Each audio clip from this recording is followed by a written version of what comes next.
Today we go over Horus vs the Emperor from The End and the Death Part 3 by Dan Abnett. We will cover the fight and the aftermath. All needs to get the blade, the athema, to the big E. This dagger can cause a true death. The Emperor finds the dead body of Sanguinius and says to take him down. The Emperor says to the gods, "You have killed my son, why?"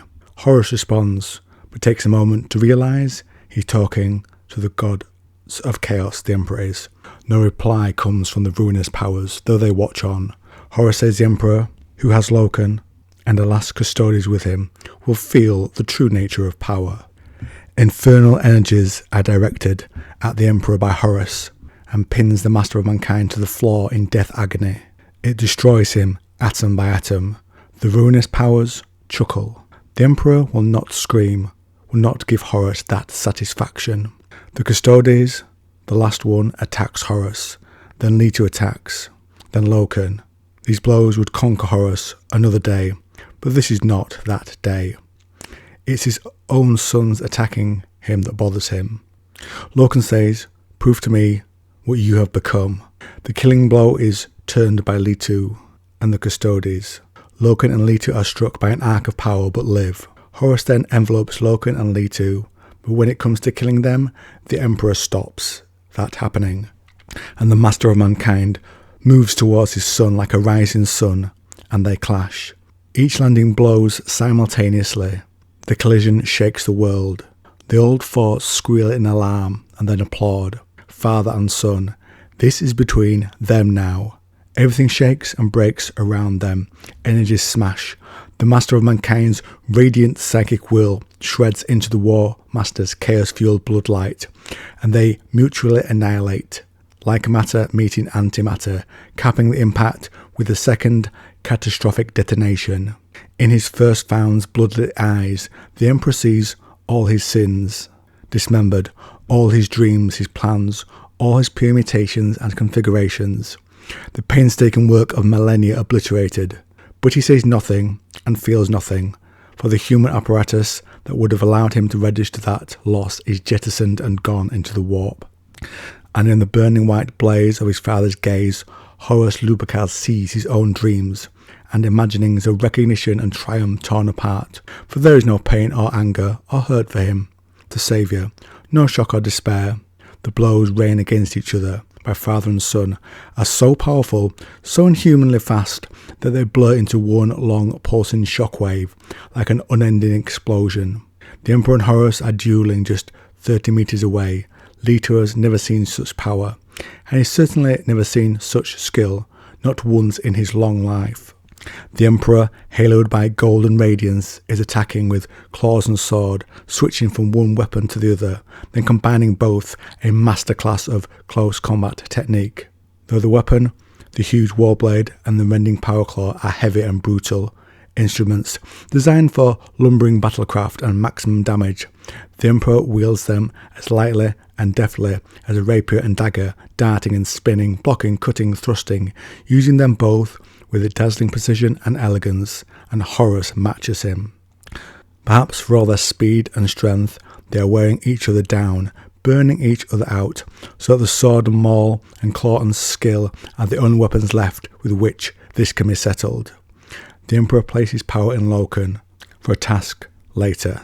Just take a note of that. The Emperor catches a blow from Horus and turns it, and catches the head of Horus's maul in his claw to block it. A small supernova is born from this impact. The Emperor holds on, pinning the maul's head, and thrusts his warsword to exploit Horus's weakness. Horus's talon seizes the stabbing blade, twists it aside, then releases to rip off his head. He ducks, does Horus, the talon merely scoring the edge of his refractive field. But Horus is forced to let go of the maul to achieve that clearance. Horus whirls to press the Emperor, landing one strike low that his shields stop, then one high that he fends off with a backslap of his claw. You let the momentum of the fending slap carry them all backwards. This is from Horus's perspective now. Instead of fighting it, then converts it into an underswing loop that brings Worldbreaker back inside his left quarter guard. It catches him in the sternum on the upswing. There is a satisfying flare of overtaxed shields, and an even more satisfying thump as he's briefly lifted off the deck and forced back on his heels. As he rocks back, you make the Thecla Secundus move yourself, because he has just used it, and he will not expect you to mimic him. His warsword blocks Worldbreaker inches from the side of his head. His claws are not fast enough to stop the upward scission of your talon. The tip collapses his thoracic shielding, shot out refractor fields with a squeal of air, and shreds his ribs and chest in a shower of sparks and oromite shavings. Lucky, he was lucky. If he'd been a fingertip closer, the talon would have snapped his ribs like sticks and punctured his lungs. You managed to barely just block his thrust by means of a necromantic shield that bends his sword away into an adjacent plane of the warp. He burns the shield into scorched gossamer with an angry flash of his eyes. His claws clash in to skin your face. You hammer Worldbreaker into the deck, bouncing the debris scattered around you into the air. Then with a nod, hurl it all at him like a horizontal rockfall. He throws up a talismanic barrier with a deft gesture of his clawed hand, and the psychic ward stops most of it. His sword bats away the larger chunks that tear through the ward, all except one lump the size of an anvil, which cracks against his left pauldron and knocks the Emperor askew. His guard is open for a moment. You plunge into that gap with your claw, as straight as daggers. He makes a deflection, slightly unrefined but successful, cracking sparks off your wrist guard with his blade. That pivots you out of the optimum line of defence, so you club into his plastron with the butt of Worldbreaker's haft jar. Ring him off step. Then you let your grip slip to the base and loop the maul at him with full extension. His power is particularly impressive. He parries your swing with Chthoniya. He has shifted you both across the 3 dimensions of physical locality and the 4th of temporal placement. This is Chthoniya. Horus realizes he has grasped that everything and everywhere and everywhen meet here in your nexus, conjoined by the warp, and thus that everything and everywhere and everywhen is accessible. Then Horus riposts with the Himalayas of terror, and this continues as they each batter each other with memories. Istvan, Molech, we are told of a secret pact dishonoured, but sadly nothing more on that subject. This lets Horus spear him, because Molech distracts the Emperor with a beam of blood light, and then lightning from the Empyrean, and the Emperor explodes. But they both still fight on the other places they have met. Istvan, the Himalayas, many facets of a single psychic duel. He's only killed a piece of him. The Emperor was not dead. So Horus searches and finds him. As the Emperor is pressed back, Horus dodges sideways along the 12th intersection of the immaterial, but the Emperor sees him and attacks back, but Horus draws real space aside like a curtain and rolls away. The Master of Mankind follows. The Emperor uses fireballs. Horus creates a clone for them to strike, and Horus opens a gate behind the Emperor and caves in the head of a simulacrum, and every plot Horus employs, the Emperor stops and pursues him and counters him. They draw on metaphorical cards as symbols of power, and like the different places and memories, they duel with these concepts. Then after, Worldbreaker catches the Emperor in the throat and cheek, and twists his head sideways in a spray of blood, and drops into the deck. And now Horus must finish him. The Master of Mankind is sprawled on his side, twisted. Smoke drifts lazily from the dents and cracks of his golden plate.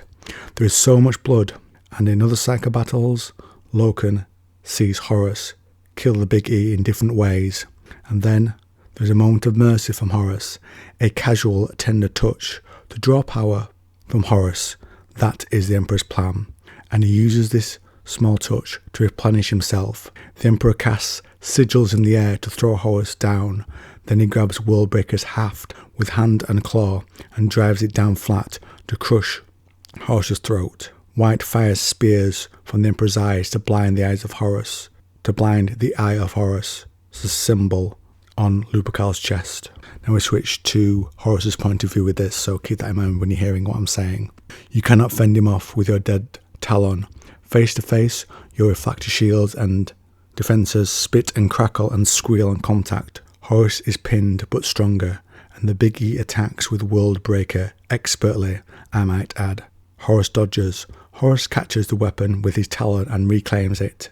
And then, again from Horus's perspective, he has no strength left for warped angles or evasion by dimensional plane, and not enough power to conjure fresh aspects either. He has no force to channel, and not even a hint of enough warp will to move the everywhere of your realm and affect a parry by location. He can't break your grip. Then you punch with your power claw instead, but with the index finger only extended. The talon goes through his throat, right through his eyes bulge. Blood spills from his mouth. You slowly draw the blade out and catch your father as he falls, and then he's staked to a throne with his own sigils. Then the Custodes stand in Horus's way, and as the Custodes fights Horus, Leto tries to free the Big E and wake him up. He says Erda needs him to stand. The Custodes has the voice of the Emperor, and he's been aided, but Horus grabs Leto and casts him aside and casts down the Custodes as well. And Horus sees the throne is empty. The Master of Mankind looks tired, but is no longer on the throne, and they fight more. Horus knocks him to the ground. No one commands me, father, not anymore. That is what this damned war's been about, he sighs. The Emperor does. And again from Horus's perspective, he thinks that if you believe that, then you've learned nothing. He bows his head. You go to him, crouch down, and make to lift him up, back up onto the throne where he belongs. He looks up at you. His hand comes out from under him, swinging the crown you had made to place on his head. The tip of its bloodlight spikes stab into your face and split open your skull. All and John make it to the Emperor. Horus sees them and is held off by John, who uses Enuncia. And this allows all to put the dagger in the hand of the Master of Mankind. All is killed by a talon swipe, and is still firing when the talon of Horus reduces him to a drifting red fog. Loken tries to reach Horus. He speaks. Somewhere we fought together, father, side by side. Fight at my side now. Fight this power that controls you. See what it has done to you, and how it has poisoned your mind. Cast it out, and stand with me. Show the selfless loyalty for which you were famed. Chaos will spare no one, says Loken. Chaos cares not. You are a puppet of its whim. It has beguiled you simply to perform one deed, to remove the woman it feared. Yes, the Emperor stole fire from Chaos and used its power against it, but he always knew that he could not take it whole, for it would consume him. You mocked him for lacking the courage to do what you have done, and it wasn't a lack of courage. It was an act of supreme will. You have embraced Chaos whole, and thus given it exactly what it wanted. You have no power of your own. You think you do, but it's just an illusion. He opposes Chaos at every turn and rejected every lie and promise it threw at him. So his life, like his fight with you, was a scrappy, messy brawl of improvisation and persistence. You have accepted them all, which is why your path seems so strong and clear. Horus moves to kill the Master of Mankind and pushes Loken aside so he can only watch, his eyes wide with tears, as Horus Lupercal commits his final blasphemy and slays the Emperor. And Horus says to him, to Loken, help me with him. Help me lay him to rest in honour. He was my father after all. Loken says to let go of the power. You say you took the power into yourself to achieve this end. Well, it is achieved, father, so if you realise what you said, you don't need the power anymore. And it's then Horus realises that the body of the Emperor is just an aspect, another discarded husk. He is not dead. Another Loken steps towards him, the Emperor in disguise. He looks like a god, a wounded god, but a god nonetheless. And they fight for one last time. And the Emperor takes brutal wounds, and a beam from the Emperor's still clear eye burns Horus. And in this moment, Horus sees everything that has been ruined and everything that has been betrayed. And his monologue is, you cannot ask him for forgiveness, you don't dare, and you can't speak anyway, but he can see it in your eyes. You were too weak to resist them then, and you will be too weak in another moment when they relent and replenish you with their abominable gifts. Your eyes beg him for mercy, a son to his father. Your father looks at the knife. I will wait for you and I forgive you, the Emperor says to Horus, and gives the mercy stroke to the War Master. The two figures freeze together for a moment, the kneeling son, the standing father, joined by the knife. And through that blade, the Emperor channels the full force of his will. The sublime power, a psychic blast of profound magnitude, courses down the ancient blade like lightning conducted through a metal rod.